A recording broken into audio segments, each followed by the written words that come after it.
Yo, what's up, everybody? It is Wednesday, February 21st.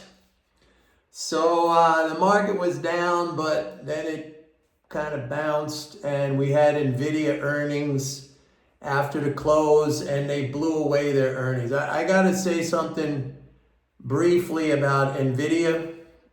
NVIDIA is a great company, man. It's a leader in their field with artificial intelligence, and it's really like right now has a monopoly on the chips that are used in AI. So it's really a very dynamic story.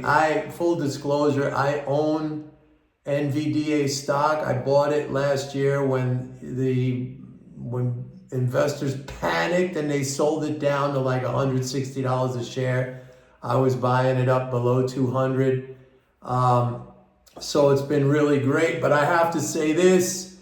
It reminds me a little bit now of like the monetarist zombies that I talk about. You have investors who they're just highly emotional when they come to this stock, and they chase after the story every time. They chase the story. So NVIDIA came out with earnings after the close.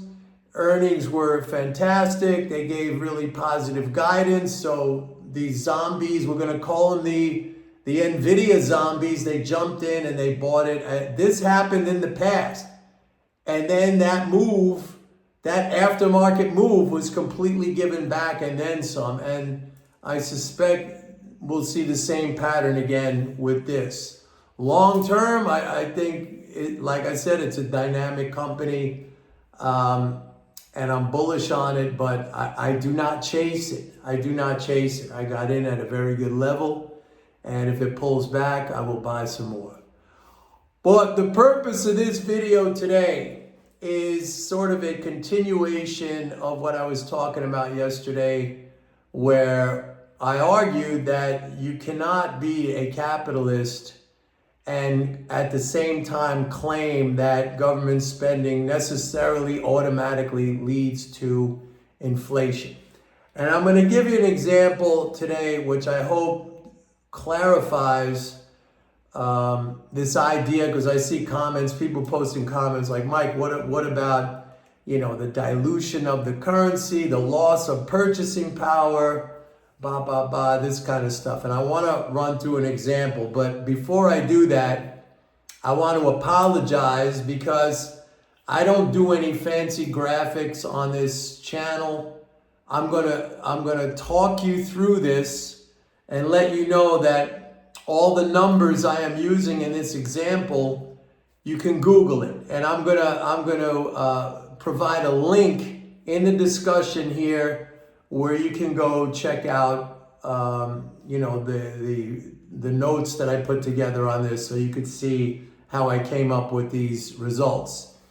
But before we get into that, the first thing I want to say is that when I hear people say, well, it's a dilution of the currency, it debases the currency, it's you lost purchasing power, and then they give examples like, my father or my grandfather used to tell me that he would go to the movies and pay a nickel to see a double feature, and now it's whatever it is, $18, maybe more. Wow. Or, a new car back in 1970 cost $3,000, and now a new car average price is like $48,000. Wow.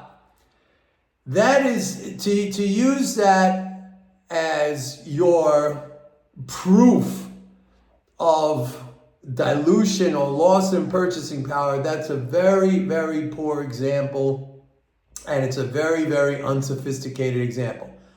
Nominal prices, that means the price, always rises over time.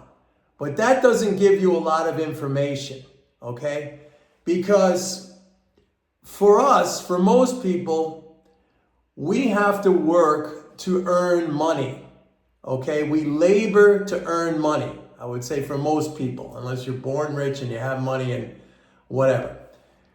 And so the way to look at it is how many labor hours are required to earn a certain amount to purchase an item or a basket of goods, okay?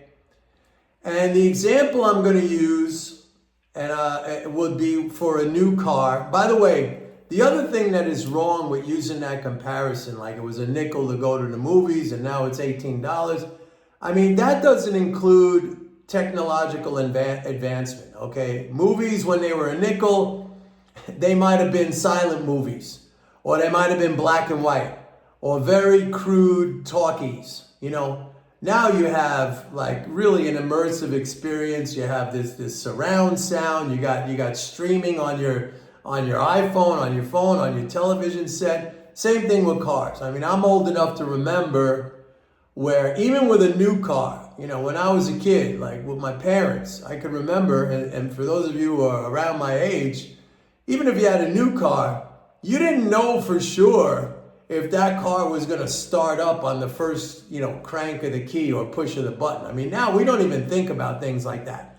And now cars have, you know, anti-lock braking systems, power windows, power doors, air conditioning, you know, all this stuff, and then some navigation. Most of this stuff all comes standard. I mean, back then, I can remember many times where, you know, I'd hear my father get up to go to work. It'd be a cold morning in the winter. I'm laying in my bed and, you know, he's trying for 15 minutes to get the car started. I mean, we don't even think about those problems anymore, okay? So you have to consider that it's not just the price, it's what you get. I mean, included in the price now is like an enormous leap in technological advancement that it makes our lives easier. I mean, it saves time, it makes our lives easier, it makes our lives safer. You know, the way cars are built, all this kind of stuff. And that goes for everything. I mean, I remember computers. The first computer I ever bought, I mean, it was probably like $5,000. And it was like a fraction of the computing power of what my iPhone can do. I mean, you can all remember that. The first cell phone I bought, and I'm not one of these people who jump on the technology as soon as it comes out. It takes me time, and you know, I'm kind of reluctant or whatever, I'm lazy, and then eventually I get to it. The first cell phone I ever bought was $4,000, okay, and it was just like nothing. I mean, you know, you could call somebody up, that's it. So, you know, you have to consider that stuff too. But this is not the example. It's just something I want to make clear. And you know, if you're going to be honest about it, you have to consider these things too. But here's what I'm going to use. I'm going to go back to 1970. And the reason I'm going to go back to 1970 is because 1970 was the last year before the United States went off the gold standard. Nixon took us off the international gold standard in 1971.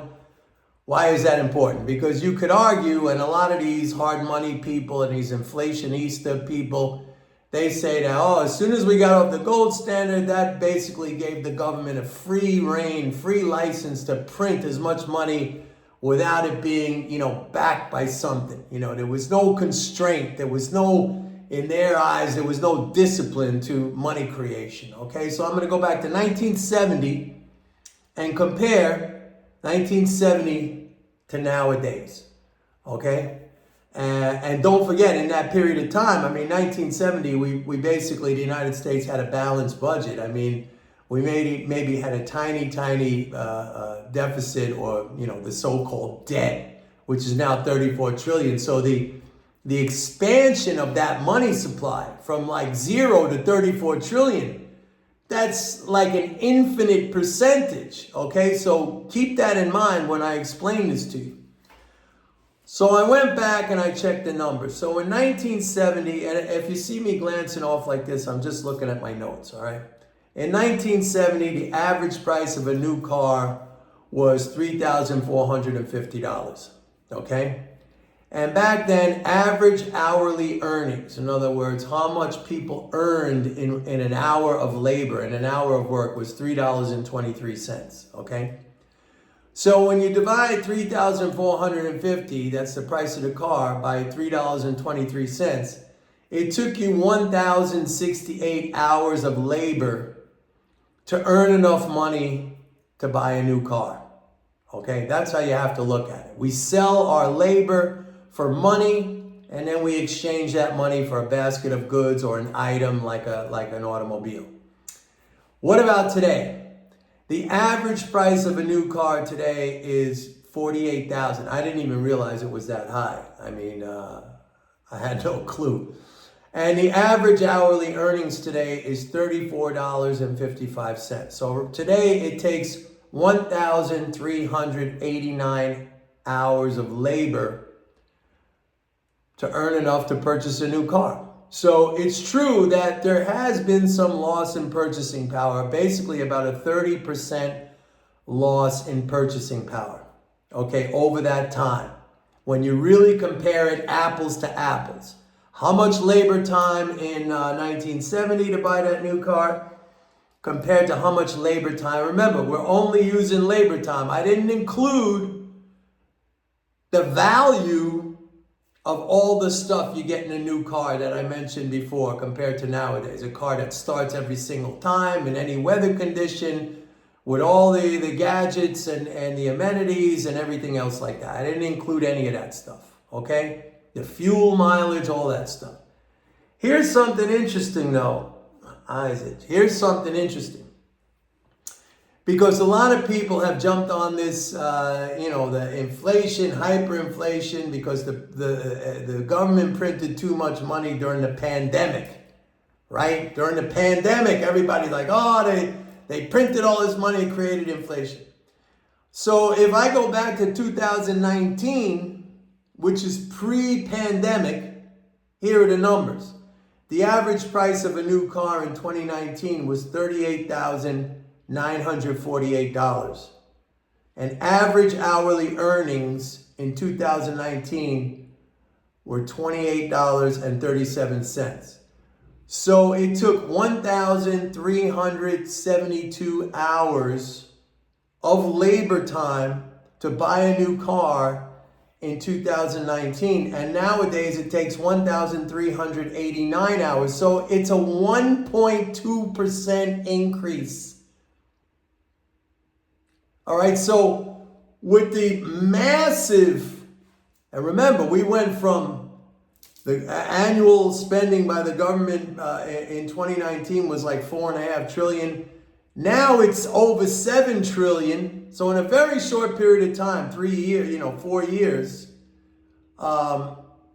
it's almost doubled. But the price, the amount of labor time has only gone up by 1.2%. So basically, there's been no change, very, very little change from 2019 to today. Okay, and of course, you could nitpick. You could take other items. You could take food items. I could take computers. I could take flat TV. If I took TV sets, it would actually be much less. I mean, you could buy a 55-inch, flat screen TV, and the technology on that, and it's got, you could hook it to your internet and your Wi-Fi and all this stuff. I mean, that's like, you could pay like a couple $100 for something like that. Those used to be thousands of dollars. So, I mean, if you want to do that game, you could do that all day long. But what I'm trying to do it with, an item that basically everybody has, a car. So that 2019 till now has only been a 1.2% increase in the amount of labor time. So basically, that's nothing. You're talking about, an extra, 17 hours of work. I mean, that's basically like 2 days, an extra 2 days. If you work 8 hours a day, you're talking about, from 2019 to now, it would take an extra 2 days to buy that car, despite the fact that government spending almost doubled. We went from $4.5 trillion to over $7 trillion. And if you really want to get into this comparison, then you say, well, the government from 1970 until now printed $34 trillion, which it never took back. I mean, it printed way more than $34 trillion, but taxes, reduced the total amount to $34 trillion. That's our so-called debt. So you see what I'm saying? You can't just say like, oh, the price went from a nickel to $18 or the price went from 3,450 to 48. That doesn't tell you anything. We sell our labor. I mean, most people do. We have to work. We sell our labor, for currency, and then we exchange that for goods and services. So it's how much of our labor time is required to buy a basket of goods or an item. That's how you have to look at it. Looking at nominal prices doesn't tell you anything. I mean, if you want to play that game, you can go back 2,000 years and say, oh, look at what happened. And for most of that time, by the way, money was like metallic. It was a gold standard or a silver standard or something like that, which all of these inflationistas, they all argue, oh, we got to go back on a gold standard to fix the value of it's all bullshit. It's all about how much work do we have to do to buy, to be able to purchase a basket of goods and services or an item or whatever. That's how you got to measure it. That's measuring apples to apples.